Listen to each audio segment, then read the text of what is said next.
자, 찬송가 312장 찬송하겠습니다. 312장. 312장.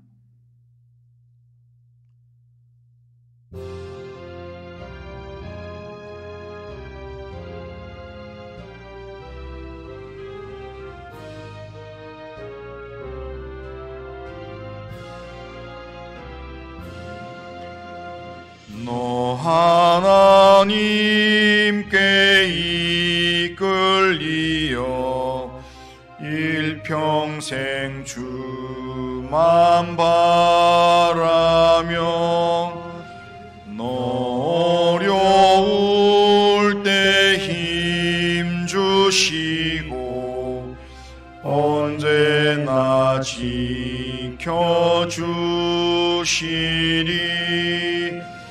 그 크신 사랑 믿는 자 그 반석 위에 서리라. 너 설레는 맘 가다듬고 희망 중 기다리면서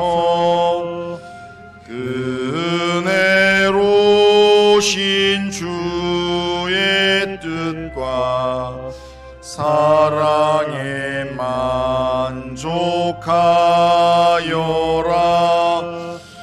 우리를 불러주신 주 마음의 소원 아신다. 주 찬양하고 기도하며 내 본부님 써다라. 주 약속하신 모든 은혜 내게서 이루어지리라.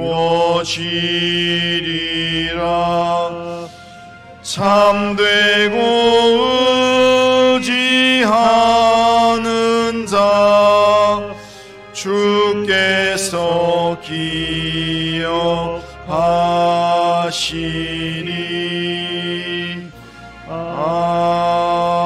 아멘.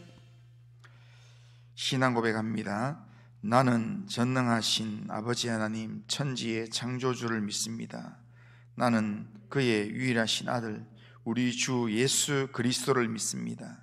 그는 성령으로 잉태되어 동정녀 마리아에게서 나시고 본디오 빌라도에게 고난을 받아 십자가에 못 박혀 죽으시고 장사된 지 사흘 만에 죽은 자 가운데서 다시 살아나셨으며 하늘에 오르시어 전능하신 아버지 하나님 우편에 앉아 계시다가 거기로부터 살아있는 자와 죽은 자를 심판하러 오십니다.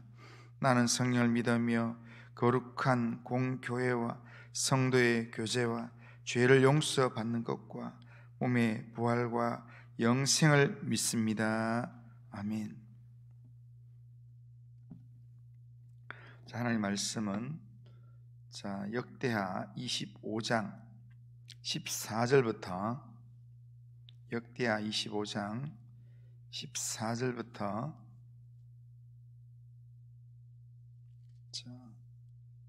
28절까지 14절부터 28절까지 한 절씩 교독하게 보겠습니다. 아마시아가 에돔 사람들을 죽이고 돌아올 때에 세일 자손의 신들을 가져와서 자기의 신으로 세우고 그것들 앞에 경배하며 분향한지라. 그러므로 여호와께서 아마시아에게 진노하사 한 선지자를 그에게 보내시니 그가 이르되 저 백성의 신들이 그들의 백성을 왕의 손에서 능히 구하지 못하였거늘 왕은 어찌하여 그 신들에게 구하나이까 하며 선지자가 아직 그에게 말할 때에 왕이 그에게 이르되 우리가 너를 왕의 모사로 삼았느냐? 그치라 어찌하여 맞으려 하느냐 하니 선지자가 거치며 이르되 왕이 이 일을 행하고 나의 경고를 듣지 아니하니 하나님이 왕을 멸하시기로 작정하신 줄 아노라 하였더라. 유다 왕 아마샤가 상의하고 예후의 손자 요아스의 아들 이스라엘 왕 요아스에게 사신을 보내어 이르되 오라 서로 대면하자 한지라. 이스라엘 왕 요아스가 유다 왕 아마샤에게 사람을 보내 이르되 레바논 가시나무가 레바논 백향목에게 정가를 보내어 이르기를 내 딸을 내 아들에게 주어 아내로 삼게 하라 하였더니 레바논 들짐승이 지나가다가 그 가시나무를 짓밟았느니라.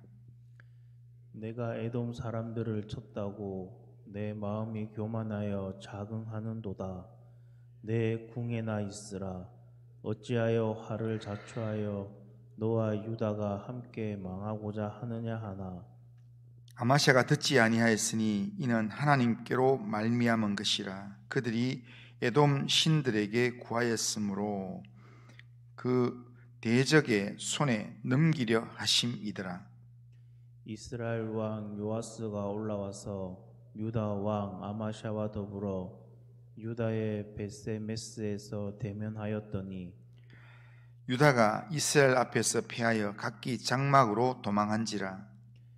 이스라엘 왕 요아스가 베세메스에서 요아스의 손자 요아스의 아들 유다 왕 아마샤를 사로잡고 예루살렘에 이르러 예루살렘 성벽을 에브라임 문에서부터 성 모퉁이 문까지 400규빗을 헐고 또 하나님의 전 안에서 오벳에돔이 지키는 모든 금은과 그릇과 왕궁의 그릇을 빼앗고 또 사람들을 볼모로 잡아가지고 사마리아로 돌아갔더라.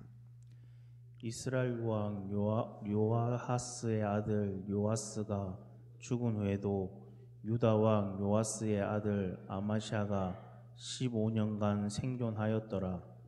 아마샤의 이 외에 처음부터 끝까지의 행적은 유다와 이스라엘 열왕기에 기록되지 아니하였느냐. 아마샤가 돌아서서 여호와를 버린 후로부터 예루살렘에서 무리가 그를 반역하였으므로 그가 라기스로 도망하였더니 반역한 무리가 사람을 라기스로 따라 보내어 그를 거기서 죽게 하고 같이 읽겠습니다. 그의 시체를 말에 실어다가 그의 조상들과 함께 유다 성읍에 장사하였더라. 아멘. 자, 오늘은 아마샤 왕에 대한 두 번째 내용으로 아마샤가 하나님의 도우심으로 이 에돔과의 전쟁에서 이기고 돌아온 후에 에돔의 이 우상을 의지하고 선지자의 이 하나님의 경고의 말씀을 멸시함으로 결국 이스라엘과의 전쟁에서 패하여서 결국 비참하게 죽게 되는 내용, 아마사가 죽게 되는 내용이 오늘 본문의 내용입니다. 오늘 본문에서 아마사를 보면 인간의 이 의지가 얼마나 약하고 그 생각이 얼마나 우둔한지를 우리가 알 수가 있습니다. 지금 아마샤는 하나님의 도우심으로 세일 자손과의 전쟁에서 이기고 돌아오는 길입니다. 그런데 14절에 보면 이렇게 얘기합니다. 아마샤가 에돔 사람들을 죽이고 돌아올 때에 세일 자손의 신들을 가져와서 자기의 신으로 세우고 그것들 앞에 경배하며 분향한지라, 그렇게 말씀합니다. 여기 에돔이 세일 자손들입니다. 그러니까 에돔 사람들과 전쟁을 하면서 그들 이기고 돌아오면서 그들의 신을 가져오는 겁니다. 승리에 도취된 이 아마샤가 이김을 주신 하나님 대신에 전리품으로 가져온 이 에돔의 신을 분양했다라는 것이 이야기입니다. 왜 이렇게 했겠습니까? 이 아마시아가 왜 이렇게 하겠는가 보면 일반적으로 그렇습니다. 하나님은 눈에 보이질 않습니다. 우리 하나님 섬긴다 하지만 하나님 보이지 않는데, 그런데 에돔의 신은 눈에 보이는 아주 잘 만들어진 우상이라는 겁니다. 잘 만들어진 그런 내용이기 때문에, 그래서 에돔 사람들이 숭배하는 신으로 만든 그런 우상이기 때문에 얼마나 정교하게, 얼마나 예쁘게, 얼마나 가치 있게 만들었겠습니까? 그러니까 그걸 발견하고는 버리기는 아깝다라는 것으로 생각했던 것 같습니다. 그러니까 눈에 보기에 화려하게 보이기 때문에 그것을 자기가 챙겨왔는데, 이게 에돔 사람들이 섬긴 신이니까 그 앞에 초를 하나, 향을 하나 꽂고 그렇게 분양을 했던 것 같습니다. 아마시아가 에돔 신을 분양했다라는 말씀 속에 하나님을 버렸다라는 말은 없습니다. 그러면 이게 무슨 말인가 하면, 보이지 않는 하나님을 섬기는 사람으로서 지금 이렇게 자기가 하나 얻었던 눈에 보이는 아주 이 버리기 아까운 이런 에돔의 우상을 가져와서 보관을 했는데, 보관을 하면서 신이니까, 이 신으로 섬겼던 내용이니까 함부로 건드리면 이게 또 자기한테 해가 올까봐 그 앞에 분양을 했던 것으로 생각할 수 있습니다. 이런 내용이 오늘 우리에게도 비슷하게 있습니다. 우리가 해외나 타 지역으로 이렇게 여행을 하다 보면 기념품을 많이 보게 되는데요. 그런데 그 기념품 중에는 우리에게 일상적인 그런 내용이, 우리에게 편리성에 대한 내용도 있지만 기념품 중에는 대부분 그 나라나 그 지역에서 신앙의 대상으로 섬기는 내용들이 대부분입니다. 그러니까 신앙의 내용으로 섬기는 그런 내용들을 거기 그림으로 넣고, 그리고 그걸 기념품으로 판다는 겁니다. 그러니까 우리가 쉽게 이야기하면 우리가 제주도를 여행하게 되면 제주도 여행 상품 중에는 여러 개 있지만 하루방이 있습니다. 제주도 도를 생각하고 하루방들이 있습니다. 그런데 제주도 여행에 가보면 어느 건물 앞에 하루방들을 보면, 어느 이렇게 관광지 하루방들 보면 코가 다 맨들맨들합니다. 왜 그런가 하면 그 제주도에 있는 사람들의 신앙이, 이 무속 신앙이 뭐냐면, 코를 만지면 이 신앙이 이루어진다, 뭔가 소원이 이루어진다, 이런 게 있어요.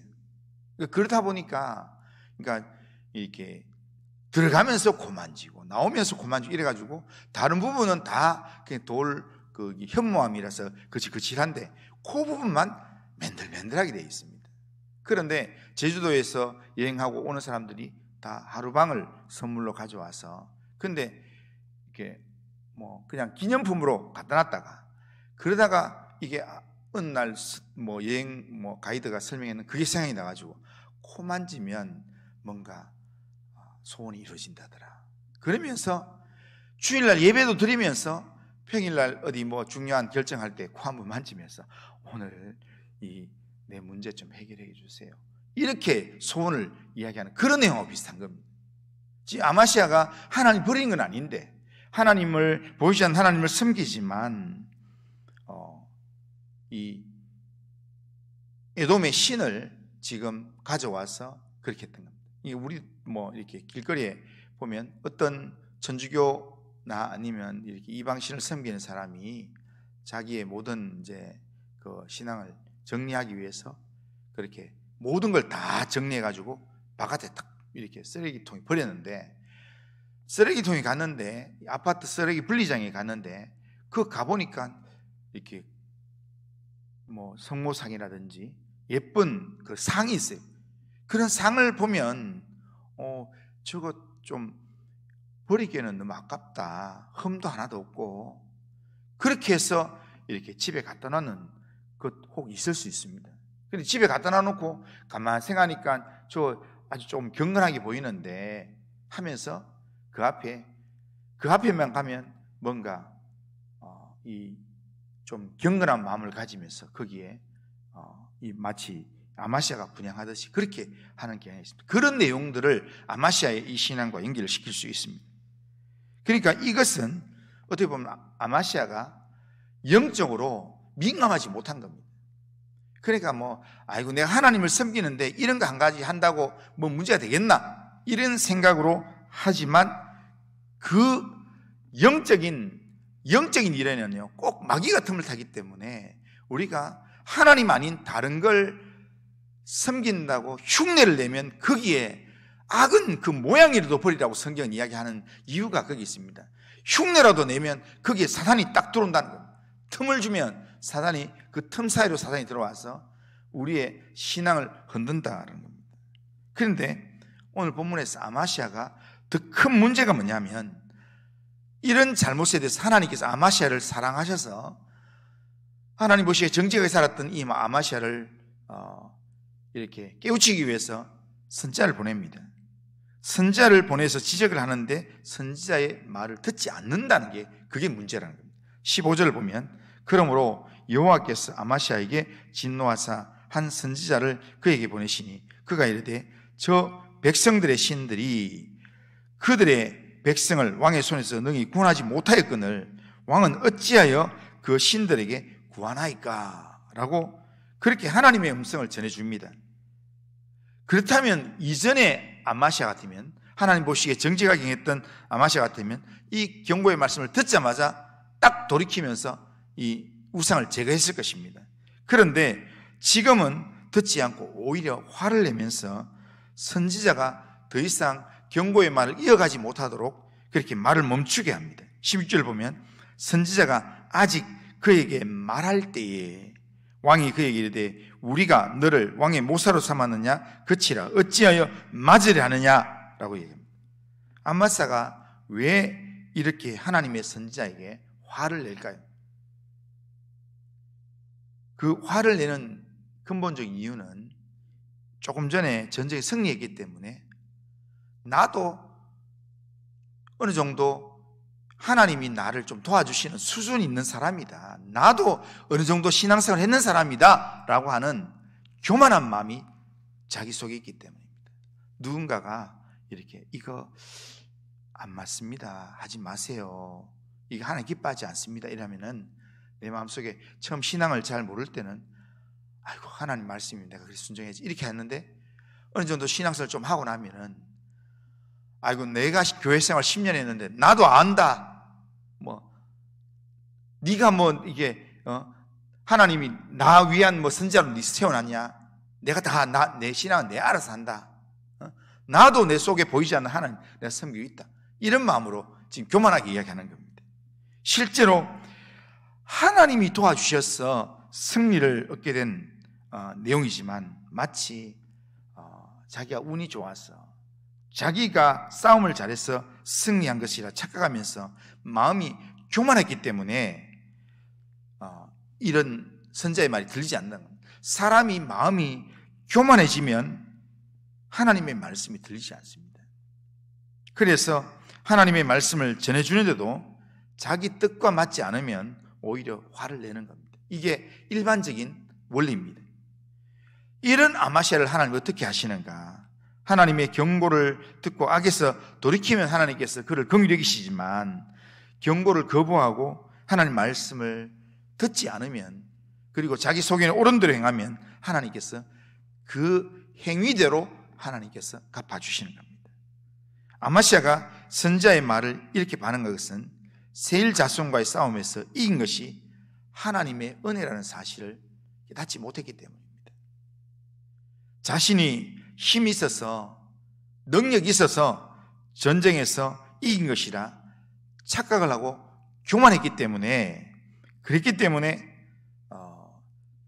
이제 상황이 하나 생깁니다. 에돔 어제 보았던 내용 속에서 에돔을 치러 갈 때 이 북이스라엘에서 은 100달란트를 주고 용병 10만 명을 데려왔습니다. 그런데 10만 명을 사가 왔는데 선지자가 그 10만 명 돌려보내라고, 그 10만 명이 함께하면 하나님이 안 도와줄 거라고, 이 10만 명 돌려보내면 이 10만 명보다도 훨씬 더 큰, 이 100달란트보다도 훨씬 더 큰 은혜를 입게 해줄 거라고 하나님 그렇게 선지자를 통해 말씀하셨습니다. 그 말을 믿고 이 아마시아가 북이스라엘 용병 10만 명을 돌려보냈습니다.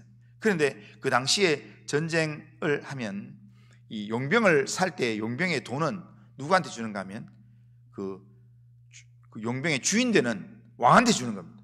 국가에 주는 거고, 그리고 용병들은 그러면 와가지고 자기들의 수익이 뭐냐면 전쟁을 하고 나면 이기면 전리품을 자기들이 가져가는 겁니다. 이렇게 전리품을 가져가야 되는데 전쟁이 나왔다가 전쟁을 해보지도 않고 돌아가라 하니까 아무것도 못 가지고 가는 겁니다. 그래서 이 용병들이 화가 나가지고 안 돌아간다는데 아마시아가 억지로 돌아가게 하니까 가다가 화가 나서 이 유다 지역의 한 마을을 공격을 해가지고 약탈을 해가지고 그래서 3,000명을 죽이고 그리고 그 지역 전체를 다 약탈해서 가져가는 일들이 있었습니다. 그러니까 돌아오니까 그 소식이 들리는 겁니다. 지금 돌아오니까 전쟁이 이기고 돌아왔는데 이 북이스라엘 용병들이 가면서 유다 지역 3,000명을 죽이고 그리고 한 마을을 쑥대밭 만들었다는 겁니다. 그러니까 이 아마시아가 에돔도 이겼는데 저 북이스라엘의 이 손해본 곳 그거 가서 따져야 되겠다 해서 북이스라엘 사신을 보내서 좀 만나자, 우리 계산할 게 있지 않냐 라고 그렇게 이제 통보를 했다는 겁니다. 그런데 이 북이스라엘의 왕 요아스가 아마시아의 이 교만한 마음을 지적하면서 전쟁을 멈춰라, 그러다 큰 코 다친다 하면서 그렇게 자제를 시켰지만 이 아마시아는 에돔 사람도 이겼는데 북이스라엘 너희들 정도야 하면서 전쟁을 강행을 했습니다. 그러다가 결국에는 예루살렘에서 반역한 무리에 의해서 죽임을 당하게 됩니다. 그러니까 결국에는 북이스라엘과의 전쟁에서 큰 패배를 당하게 되고 큰 패배와 함께 이스라엘의 성벽까지 무너지면서 이렇게 많은 그런 피해를 입게 되고 모든 근원들이 은금들이 다 뺏기게 되고 또한 이렇게 조공으로 또 사람들도 붙잡혀가게 되고 그러면서 있다가 남아있는 예루살렘에 있는 무리들에 의해서 반역에 의해서 결국 아마시아가 죽게 됩니다. 27절을 보면 아마시아가 돌아서서 여호와를 버린 후부터 예루살렘에서 무리가 그를 반역하였으므로 그가 라기스로 도망하였더니 반역한 무리가 사람을 라기스로 따라 보내어 그를 죽여 거기서 죽이게 하였다. 그렇게 얘기합니다. 그러니까 지금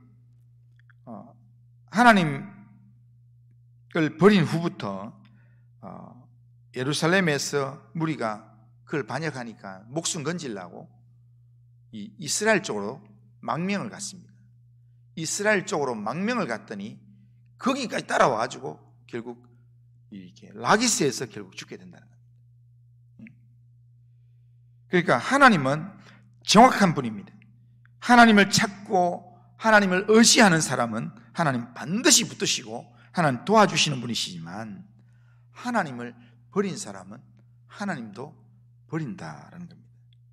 유다 왕들의 역사에서 역대기 기자는 이걸 끊임없이 반복적으로 이야기하고 있습니다. 하나님을 여기 이 역대기에서 제일 많이 반복하는 단어가 찾다라는 단어입니다. 하나님을 찾고 의지하는 자는 하나님께서 복을 주시고 형통케 하시고 적은 수요로도 많은 이방 나라들을 이기게 하시고 간절거리가 있는 삶을 살게 하시지만 아무리 강하고 아무리 강성하고 아무리 힘이 있는 나라를 할지라도 하나님을 버리게 되면 하나님께서 그 나라를 이방인의 손에 맡기면서 비참한 결론을 이르게 한다. 이게 유다 역사의 왕들 속에서 계속해서 이야기해주는 그런 하나님의 경고의 말씀이라는 겁니다. 그렇기 때문에 우리는 역대기의 내용을 읽으면서 우리가 이걸 붙들어야 됩니다. 이걸 깨닫지 못하고 내 소견에 오른 대로 그냥 하나님을 떠나서 익숙한 내 방식대로 살아간다면 이게 위험한 일이라는 겁니다. 우리는 하나님이 멈추라 할 때 멈추고 하나님이 나가라 할 때 나아가는, 하나님만 의지하고 어렵고 힘들 때 하나님만 찾는 그런 믿음의 삶을 살아가는 우리 모든 성도님들 다 되시기를 주님의 이름으로 축원합니다. 거룩하신 하나님 아버지, 오늘도 우리의 삶을 하나님께 맡깁니다. 아마시아가 하나님, 보이지 않는 하나님보다 보이는 에돔의 우상을 의지하고 또한 전쟁의 이김이 자기의 능력인 줄 교만한 마음으로 생각하다가 오히려 북이스라엘과의 싸움에서 패배하고 오히려 비참한 죽음을 당하게 되는 모습을 보았습니다. 하나님 아버지, 이런 아마시아의 내용이 우리 인생의 반면거울로 하나님 아버지 삼고 하나님을 찾고 하나님을 의지하는 믿음으로 우리의 남은 생애를 살 수 있도록 인도하여 주시옵기를 원합니다. 오늘도 우리의 삶을 주님께 맡깁니다. 주님 인도하여 주옵소서. 예수님의 이름으로 기도드리옵나이다. 아멘. 하늘에 계신 우리 아버지여, 이름이 거룩히 여김을 받으시오며 나라가 임하시오며 뜻이 하늘에서 이루어진 것 같이 땅에서도 이루어지이다. 오늘 우리에게 일용할 양식을 주시옵고 우리가 우리에게 죄 지은 자를 사해 준 것 같이 우리 죄를 사해 주시옵고 우리를 시험에 들게 하지 마시옵고 다만 악에서 구하시옵소서. 대나라와 권세와 영광이 아버지께 영원히 있사옵나이다. 아멘.